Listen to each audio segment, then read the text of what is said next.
Prépare-toi comme Marie.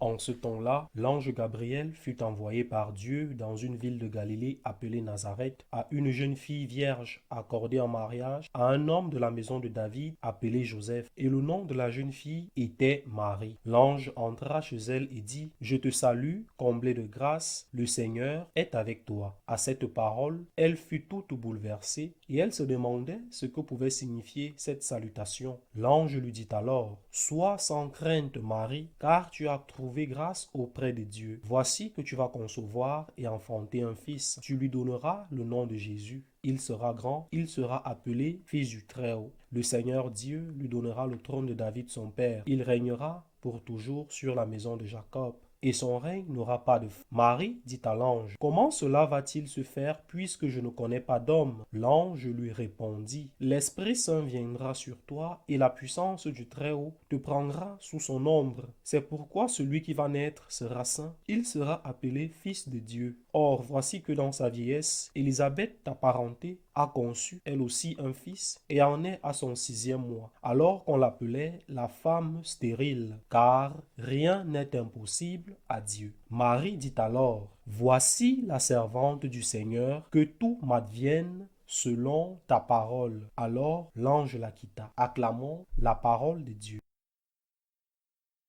Nous célébrons aujourd'hui la solennité de l'Immaculée Conception de la Vierge Marie et nous nous souvenons du sens de cette fête. Notre mère fut conçue sans le péché originel, naturellement, par l'union amoureuse de son père, Saint Joachim, et de sa mère, Sainte Anne. Elle fut préservée du péché originel, car d'elle devait prendre chair le Rédempteur du monde. C'est pourquoi dans notre langage courant, nous l'appelons la Purissima, l'Immaculée. C'est un motif d'immense joie, du moins pour nous tous qui voulons être les enfants de cette mère. Rarement, une fête nous apporte autant de bonheur, mais l'immense majorité des catholiques acclament, se réjouit et applaudit ce souvenir. Marie fut conçue sans péché originel. En Espagne, elle est la patronne. Mais d'autres pays comme le Nicaragua, qui souffre d'une très dure dictature, voient les gens descendre dans la rue dans ce qu'ils appellent le griterio pour proclamer que la Vierge est l'Immaculée, qui provoque tant de joie dans la conception de Marie. Un peuple qui honore sa mère, qui aime sa mère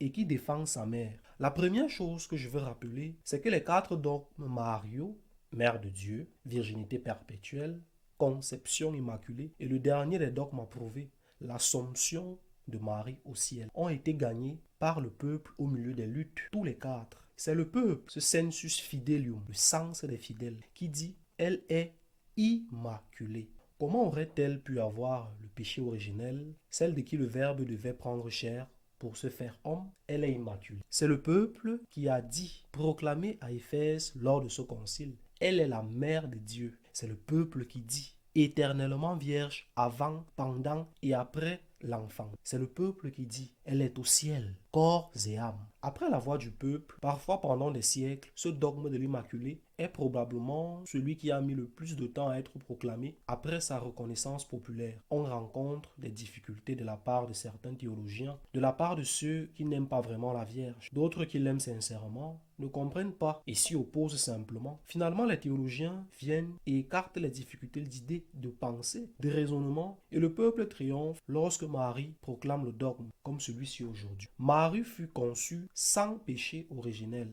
Mais qu'y a-t-il derrière chacun des dogmes? Et surtout, derrière celui-ci. Nous disons quelque chose de beau de notre mère que nous aimons. C'est comme un compliment que nous lui faisons. Une belle chose due à notre amour. Nous pensons aussi que cela nous apportera quelque chose. Si notre mère est riche, nous aurons une part de l'héritage. Si notre mère est belle, nous aurons sûrement quelque chose de sa beauté dans nos gènes. Mais dans ce cas, le sens profond du peuple, le bon sens populaire, presse qu'en défendant la mère, il se défend lui-même. En disant que Marie est mère de Dieu, le peuple affirme qu'elle est notre mère et qu'elle a accès à Dieu, comme elle a montré à Cana en intercédant auprès de son divin Fils. Dans ce cas, lorsque nous disons qu'elle est immaculée, nous ne proclamons pas seulement ce que le dogme a défini, conçue sans péché originel, mais nous affirmons qu'elle fut immaculée toujours. Très tôt, les pères de l'Église ont donné à la Vierge un titre, nouvelle Ève. Pourquoi? Parce que d'elle devait naître le nouvel Adam, le Christ notre Seigneur, avec qui commençait la nouvelle humanité. Mais en l'appelant nouvelle Ève, ils annonçaient déjà qu'elle était sans péché. Ève fut créée sans péché. Marie fut conçue sans péché. Ce titre, très ancien, des premiers pères de l'Église primitive, était déjà l'annonce que Marie avait été conçue sans péché originel. Ève ne fut pas créée sans péché. Elle n'eut pas le péché originel. Marie fut conçue sans péché, mais Ève a péché. Elle n'avait pas le péché originel, mais elle a péché. Le péché originel est dû à elle et à Adam. C'est-à-dire que le fait de ne pas avoir le péché originel ne la rendait pas immunisée contre la tentation et le péché. Nous savons que notre Seigneur, lui bien sûr, sans péché d'aucune sorte, fut soumis à des tentations dans le désert. Ève et Adam furent soumis à des tentations et ils péchèrent. Notre Seigneur, non. La Vierge Marie, non seulement fut conçue sans péché, mais elle n'a jamais commis aucun péché. Elle est toujours restée immaculée. Ève, créée sans péché, a commis le péché. Marie, conçue sans péché, n'a jamais commis le péché. Pourquoi est-ce important pour nous, ces enfants? Parce que nous qui avons des péchés, l'original et les personnels en regardant notre mère, toujours immaculée, nous savons qu'il y a quelqu'un qui nous comprend et nous aime. Comme une mère aime un enfant qui n'est pas parfait, un enfant qui lui cause du chagrin et qu'elle aime, un enfant malade et qu'elle aime, un enfant qui n'est pas brillant et qu'elle aime. Peut-être même plus que ses frères qui sont capables de se débrouiller seuls. Marie, la sans péché, est notre mère. Elle nous aime bien que nous, ses enfants, soyons pécheurs. Mais en même temps, ce dogme et cette conséquence qu'elle n'a jamais commis de péché nous enseigne qu'elle est la grande lutteuse contre le péché. Je ne sais pas si quelqu'un a déjà remarqué que le premier livre de la Bible, la Genèse, commence non pas à la première ligne, qui est le récit de la création, mais peu après, il commence avec la Vierge. Et le dernier livre de la Bible, l'Apocalypse, se termine non pas à sa dernière ligne, mais le livre se termine avec la Vierge, la femme vêtue de soleil avec 12 étoiles sur la tête.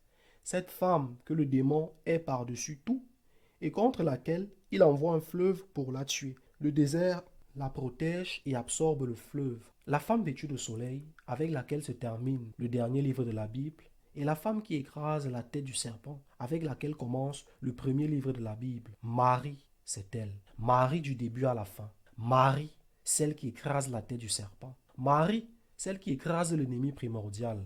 C'est-à-dire que lorsque nous disons de belles choses de la Vierge Immaculée, sans péché, la purissima, ce que nous disons, c'est qu'elle peut nous aider. Bien sûr, le Christ est le Rédempteur et le seul Rédempteur. Je ne me lasserai jamais de le dire. Mais elle est médiatrice. Et si certains en doutent, qu'ils regardent Cana en Galilée. Elle intercède pour nous et nous nous tournons vers elle pour qu'elle nous aide dans cette lutte contre le péché. Nous nous tournons aussi vers elle comme un modèle et un exemple. C'est surtout de cela que je veux parler aujourd'hui. En quoi Marie est-elle un modèle pour moi et en quoi devrait-elle être un modèle pour chacun de nous? Premièrement, l'Immaculée l'est parce qu'elle vainc le premier péché, qui est celui de l'orgueil.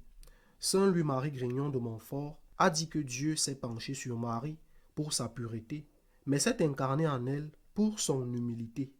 Nous avons une mère humble et nous devons lui ressembler. Nous devons essayer d'être comme elle. Nous n'avons pas son ADN dans le nôtre. Elle n'a eu qu'un seul fils, Jésus-Christ notre Seigneur. Mais nous portons et devons porter son ADN spirituel, sa génétique. Et la première est l'humilité, qui a tant de facettes. Mais je voudrais m'arrêter sur une seule, la confiance. Ève et Adam ont voulu être comme Dieu. Marie a voulu être l'esclave du Seigneur. Nous nous faisons Dieu lorsque nous exigeons des réponses et lorsque nous sommes incapables d'accepter le mystère, incapables d'accepter ce que nous ne comprenons pas, avec un orgueil immense. Comment pourrions-nous comprendre le Créateur de cet immense univers, nous qui sommes si peu de choses? Les scientifiques disent qu'il y a plus d'étoiles dans l'univers. Je ne parle pas de planètes, mais d'étoiles, que de grains de sable sur toutes les plages de la Terre. Et nous, dès qu'il y a quelque chose que nous ne comprenons pas, nous jugeons Dieu, nous nous méfions de lui. et nous commettons ce péché d'orgueil si absurde qui consiste à dire « je m'éloigne de Dieu parce que je ne le comprends pas ». C'est un degré d'orgueil que nous prétendons être au moins autant que Dieu ou même supérieur à Dieu. Vous serez comme des dieux, dit le démon à Adam et Ève. Alors, imitez Marie, imitez votre mère, ressemblez-lui. L'humilité commence par cela. Seigneur, je ne comprends pas. Et alors, qu'importe si je ne comprends pas, c'est cela qui est normal. Il est normal que moi, petite créature, ce que nous sommes chacun d'entre nous d'ailleurs, il est normal qu'une petite créature ne puisse pas comprendre, du moins totalement, le Créateur, non seulement de cette petite créature, mais de l'univers entier. Humilité. Deuxième chose, que fait la Vierge en écrasant la tête du serpent? Très important, cette chose, la gratitude. Pourquoi? Parce que la gratitude est la conséquence de la foi et de l'humilité. Quand vous croyez en Dieu et que vous réalisez qu'il est et qui vous êtes, je répète souvent cette phrase de Saint Augustin. Seigneur, que je te connaisse et que je me connaisse, que je réalise qui tu es et qui je suis. Quand vous connaissez Dieu, que vous vous connaissez, et vous réalisez qu'il vous aime, tout en sachant qui vous êtes, alors seule une réponse est possible, une attitude à genoux. Merci Seigneur, merci Seigneur, merci. Troisième chose, que fait la Vierge? Et ce n'est ni la seule, ni la dernière, loin de là. Mais je crois qu'elle mérite d'être soulignée. La purissima, la chasteté. Nous devons travailler tellement là-dessus. Sur ces trois choses, il y en a beaucoup d'autres. Mais sur ces trois choses, à cette heure présente de l'histoire, confiance en Dieu, fruit de l'humilité, gratitude, fruit de la foi humble et de la confiance, et chasteté. Il est terrible que les pages internet les plus visitées soient celles de la pornographie. Il est terrible qu'une immense majorité d'adolescents consomment régulièrement de la pornographie. Cela nous détruit et blesse profondément notre corps, notre âme et notre capacité à avoir une relation normale avec une autre personne qui sera un jour votre mari ou votre épouse.